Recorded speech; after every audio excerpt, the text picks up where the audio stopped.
It's a great pleasure to introduce our Attorney General. I think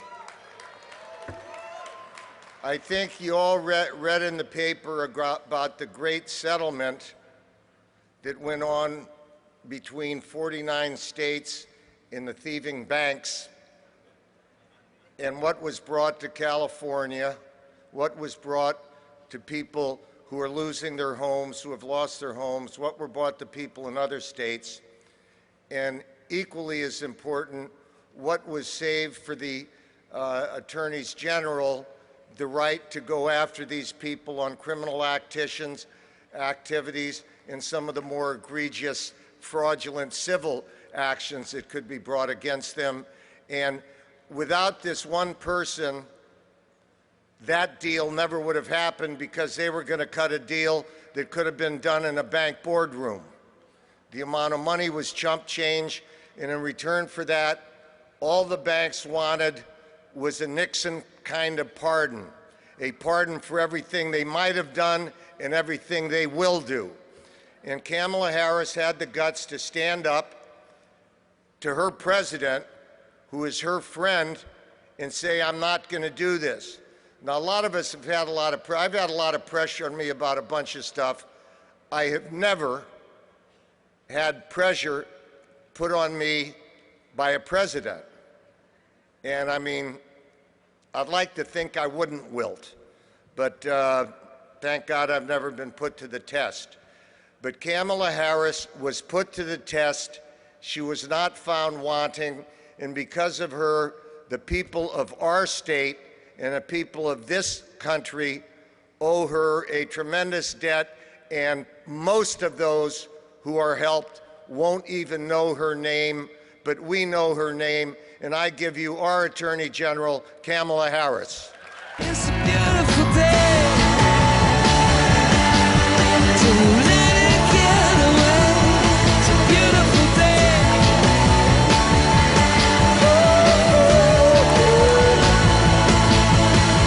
Touch me,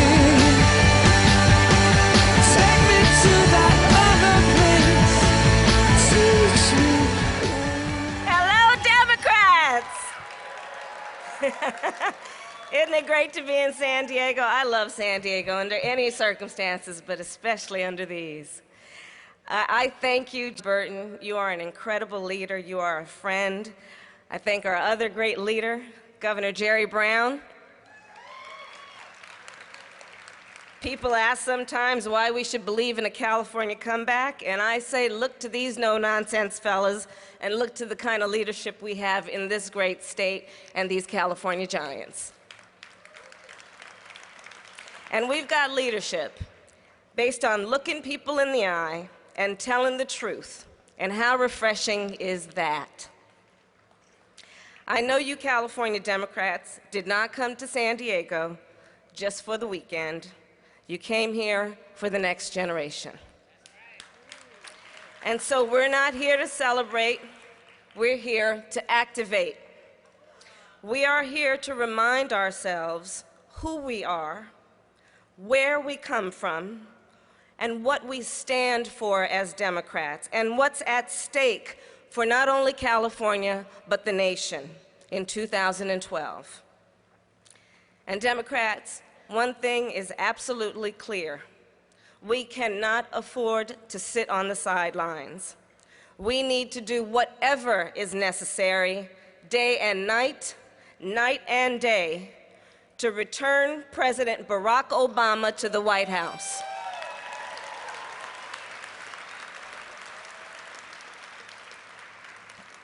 And I know that in these elections, the pundits like to discount the relevance of California. But I say to them, if you really want to know what this election is all about, come west, come to the Golden State. You need to visit the forest of foreclosure signs.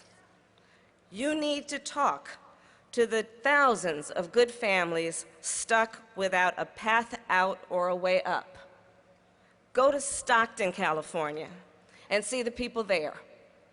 Those folks in Stockton aren't proud to be in America's foreclosure capital. but they have no reason to be ashamed.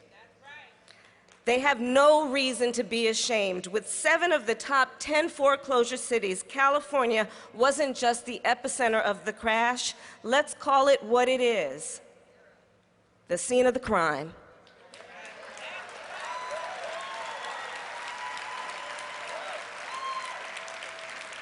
A crime perpetrated against our middle class, attacking the security and stability of our communities, assaulting the very institution of home ownership that has always been our defining aspiration.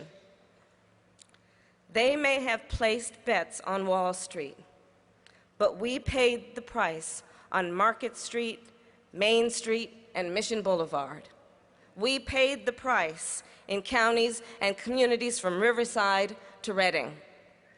And Democrats, we cannot afford to go back to the policies that crashed the system. We cannot go back to credit swaps, the money games, the era of loose rules and lax law enforcement. And what other and further evidence do we need? Homeowners, many victimized by fraud, now locked out by the millions, out of luck, in the cold, and on the street. Seniors, with their savings gone bust, wondering if they're ever going to run out of money before they run out of time. Investors defrauded. 1.1 million families in California at this very moment underwater in their mortgages and the bank knocking at their door. It's time to change that. And Democrats, I am proud to share the news, as the great John Burton mentioned, the news of the victory we shared earlier this week. After more than a year of standing tough against the banks and standing alone when necessary, we have won a California commitment, and it will provide California with $18 billion. And I will tell you that that's 900% more than the crumbs they were putting on the table when we first entered the door.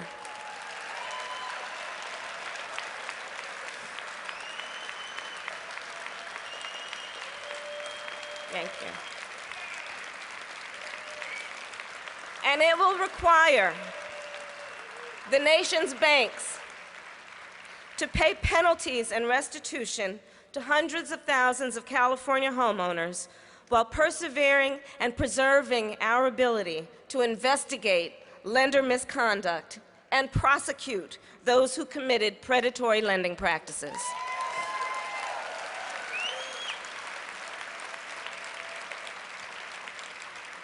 And with this resolution now in place, we are doubling down on those prosecutions. You know I'm a career prosecutor.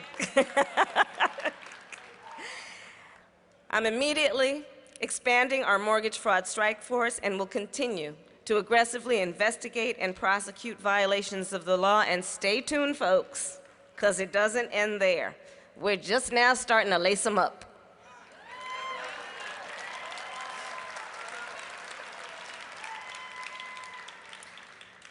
So here's what this election comes down to. And I frankly don't care which of the Republicans wins the nomination. It's a vision of our future where everyone prospers, where everyone's hard work pays off and their responsibility is rewarded, versus a philosophy that prompts its leaders to say, I like being able to fire people. It's a vision where everyone gets a fair shot and everyone does their fair share, versus a philosophy that blames our heroes, our cops, our teachers, and our firefighters for our problems. And by the way, Democrats, let's be sure to stand together and stand strong in defeating paycheck deception.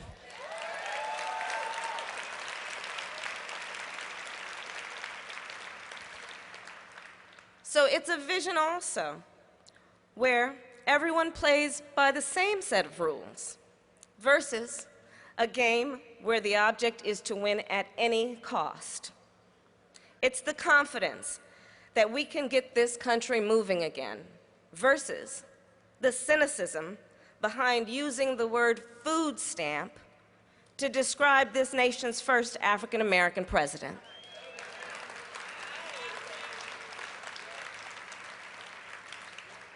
The same logic that says AIG was too big to fail, but a regular family's home is too trifling to matter.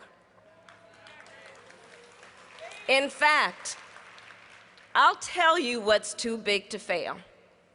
I say it's our middle class that is too big to fail. I say it's the California dream that is too big to fail.